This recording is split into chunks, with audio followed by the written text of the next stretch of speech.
Good evening again, everyone. Continuing on with our Who Am I series, I'm going to be reading a passage from Daniel chapter 6, verse 21 to 23. And it says this, it says, Then Daniel said to the king, O king, live forever. My God sent his angel and shut the lions' mouths so that they have not hurt me, because I was found innocent before him. And also, O king, I have done no wrong before you. Now the king was exceedingly glad for him and commanded that they should take Daniel up out of the den. So Daniel was taken up out of the den, and no injury whatever was found on him, because he believed in his God.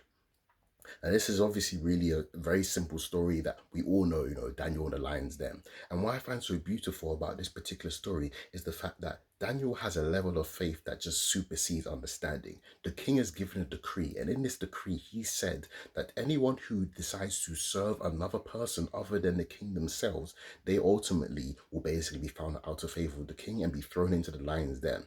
Now, as we know, the lion is the most ferocious animal within the jungle. In fact, it is the king of the jungle. And rightly so, if you are thrown into a den with a pack of lions who most likely have not been fed, you would obviously, essentially be cowering in fear. What I love about Daniel is the fact that he's comfortable in this situation because he knows the God he serves is going to be able to deliver him.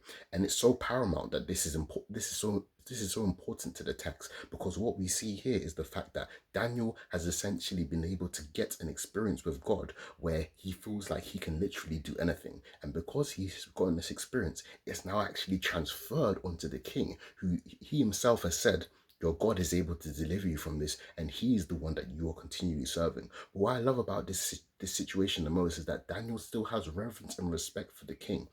Many a times when we're, essentially downtrodden by people that are above us, we sometimes, disrespect them or, we basically have so many bad things to say about them. But we still need to be respectful and realize that the person that we are serving is the Most High God. So in whatever you do, remember that God is in control, and not just that, but just remember that God obviously is a God of order, and we have to do things in a way to please him as well as also to please others.